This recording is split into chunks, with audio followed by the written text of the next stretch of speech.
Welcome to Knit in the Zone. I'm Jen, and today I'm going to show you how to wind yarn. So whenever you get a hank of yarn, it usually is in a little twist like this, and all you're going to do is you're going to pop it out from each other, from itself.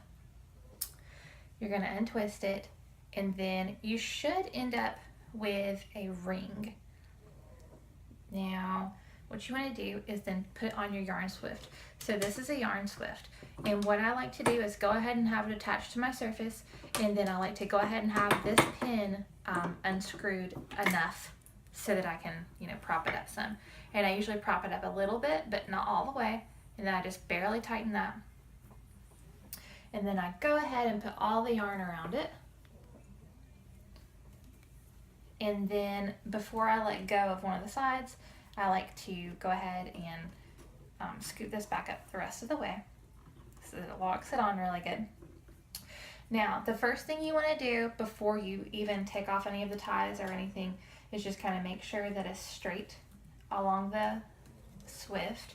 And the reason I say to do this before you take off any of the ties is because if you notice that you have something going in a weird place, like maybe you've gotten a piece tangled somehow, that probably won't really happen, but it could. You need an easy way to take it off without tangling it. So I've made sure that it's pretty straight, and by straight what I mean is that the fibers are all going, kind of flat and in the same direction. There's not like a big twist. You are going to have some twist, but it's not a major thing. So now what I'm going to do is take my scissors. I should have already had that out, sorry. So you should take your scissors, and then you're just going to cut these ties. So let me spin it around here. So you see there's a tie. This is really light yarn, so it's hard to see, but there is a tie here, and you just want to trim those off. Yarn could have anywhere from 2, I've seen as many as like 6 or 7 on it. It just depends, I guess, on who dyes the yarn or whoever does that. So you just want to pull all those off. Sorry, this is going to be a little bit longer video than normal because having to do all these and just show you guys everything. So, all right, and it looks like the one that I just cut was actually the starting piece. So what I'm going to do is kind of try to get that going, not threaded through, and kind of get it more, on maybe the main side. So maybe I'll twist it again. But anyways, so go around here.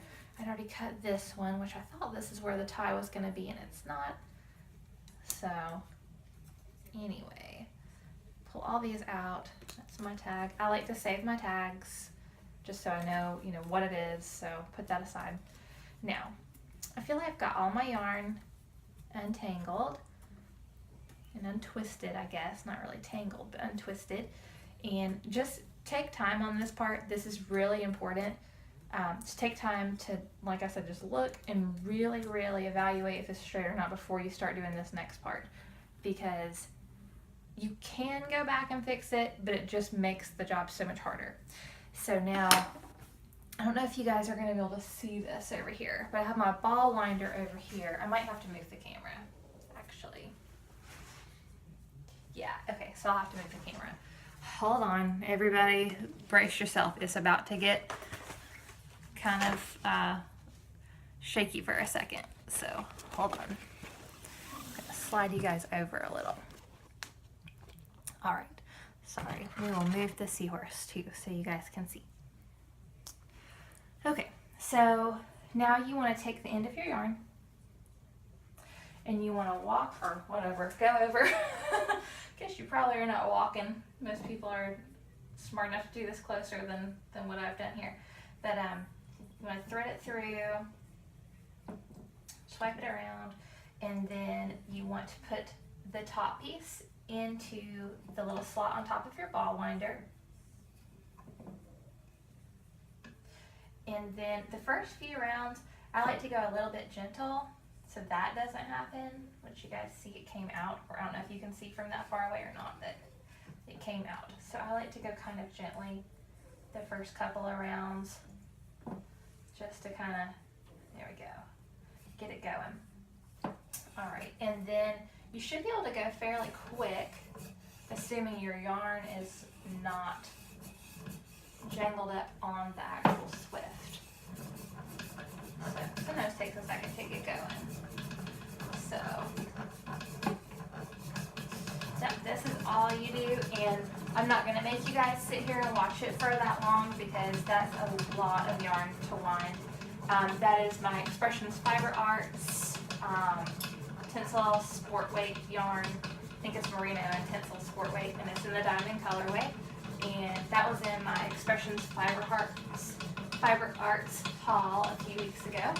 If you guys are interested in checking that out. I wanted to mention one more thing. So whenever you guys are winding your center pull ball, make sure that before you take it off of your bobbin, that you take this piece that was attached to the middle and you pull it out really far. Not really far, but maybe like 8 to 10 inches. What I like to do is wrap it around the tag that the yarn had, and then that way I don't lose it. And then you take it off. So that way you have a true center pull ball. Because what can happen is if you can't find that, then you will just have, you know, the outside edge to work from. And you can do that, but it creates a huge mess. It's just a lot easier to work from a center pull ball. So I just wanted to mention that to you guys too. And this is what the Expressions Fiber Arts diamond colorway looks like whenever it's all wound into a center pull ball. I think it's really pretty. I'm inside, so you can't really see the colors as well as I would like, but I promise it looks really pretty, and it's, you know, very shiny like we talked about last time. Anyways, thank you guys so much for watching. If you enjoyed this video, please give it a thumbs up and subscribe to my channel. Thanks, guys.